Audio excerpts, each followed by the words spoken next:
28 anos se passaram desde que o mundo foi engolido por uma infecção mortal.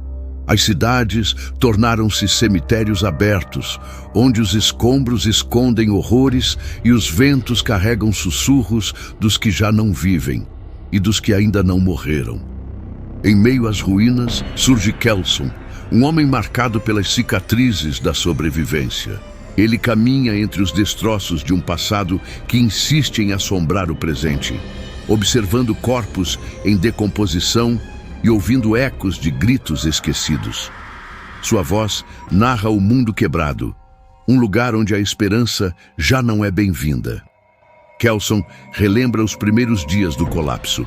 A queda das capitais, o silêncio das comunicações, o desespero estampado nos rostos das famílias, tentando fugir de algo que não podia ser vencido. Agora, a humanidade vive nas sombras, escondida, faminta e armada, tentando não enlouquecer com a lembrança de um tempo onde viver era natural. Cada passo é uma roleta russa contra a morte e contra os mortos que caminham. Em um abrigo subterrâneo, Jenny enfrenta uma decisão impossível. Um jovem, que pode ser seu filho, está prestes a partir em uma missão suicida. Ela reluta, chora, grita, mas no fundo sabe, ele precisa ir. Alguém garante que ele está pronto. Mas pronto para quê? Para matar, para morrer ou para encarar um mundo onde a compaixão pode ser fatal? Enquanto o garoto se prepara do lado de fora, criaturas se arrastam pela noite, atraídas por qualquer som, qualquer cheiro, qualquer vida. O plano é atravessar o continente esquecido, uma zona há muito abandonada por qualquer forma de civilização. Lá, dizem, não existe salvação, apenas terra contaminada, cidades desfeitas e silêncio repleto de presenças ocultas. Os sobreviventes se armam com facas, armas de fogo enferrujadas e coletes improvisados. Roupas rasgadas e olhos arregalados revelam que a guerra não foi vencida, apenas adiada. Um mantra é repetido como ritual. Conte os passos, conte as balas, não olhe para frente. A caminhada começa, a cada esquina um susto, a cada ruído um susto maior. Eles atravessam florestas carbonizadas, túneis mergulhados na escuridão e prédios onde o perigo não é apenas físico, é mental. Quando os primeiros mortos-vivos aparecem, a tensão explode. Disparos ecoam pela noite. Os infectados, rápidos e sedentos, caem sobre o grupo. Sangue espirra nas paredes enquanto gritos se misturam ao som seco dos tiros. Um dos sobreviventes é mordido e não há tempo para piedade. No segundo dia, o grupo encontra resistência em uma escola abandonada. Lá dentro, dezenas de mortos adormecidos aguardam, imóveis, até o menor movimento. Um deles tropeça e o caos começa. Kelson lidera o combate disparando sem hesitar. Jenny cobre a retaguarda, lutando com uma faca ensanguentada. O jovem, inexperiente, hesita, até que precisa matar para não morrer. A inocência se perde com o primeiro disparo certeiro. Cansados e feridos, os sobreviventes se abrigam em uma igreja destruída. Mas ali, ao invés de paz, encontram outro pesadelo. Um sacerdote de olhos insanos que prega o fim como salvação.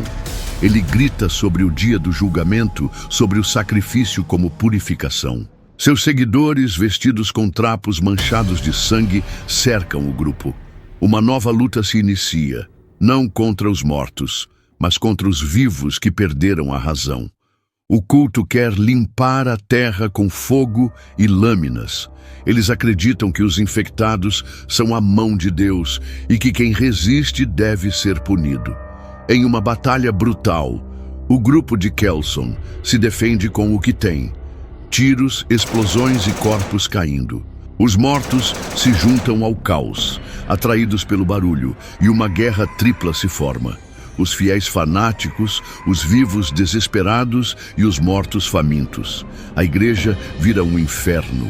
Com perdas pesadas, os sobreviventes escapam. Restam poucos. O garoto agora carrega um olhar diferente, mais duro, mais vazio. Jenny não diz uma palavra. apenas o segura pela mão. O grupo, cada vez menor, atravessa mais um túnel, iluminado apenas por tochas improvisadas. Sons rastejantes o cercam. A qualquer momento, mais uma emboscada pode ocorrer. A tensão é constante, não há descanso. Em uma fábrica abandonada, o grupo encontra abrigo. Lá, descobrem registros antigos da infecção, fotos, vídeos, experimentos. A verdade é mais horrível do que imaginaram. A praga não foi um acidente, foi um experimento fora de controle. E talvez ainda esteja acontecendo em algum lugar. Mas não há tempo para entender. Um alarme se ativa e, em segundos, dezenas de mortos invadem o local. A luta final começa. Cada sobrevivente gasta suas últimas balas, seus últimos gritos. Helbson, coberto de sangue, protege Jenny e o garoto com tudo que tem. Explosões sacodem o prédio. Criaturas em chamas continuam avançando, mesmo queimando vivas. No meio do caos, o garoto encontra uma saída e todos correm. Mas nem todos saem vivos. No amanhecer seguinte, Kelson observa o horizonte. Em sua expressão não há vitória, apenas cansaço e certeza. Ele murmura: existem muitos tipos de morte, e algumas são melhores que outras. O garoto caminha sozinho por uma estrada coberta de neblina. Ao fundo, sons de tiros e um grito abafado que se perde no vento. O silêncio volta, mas o terror, esse nunca vai embora. Neste mundo onde os mortos não descansam e os vivos lutam para não perder a alma, a única verdade é que a guerra nunca acabou. Ela apenas mudou de forma e continua sempre.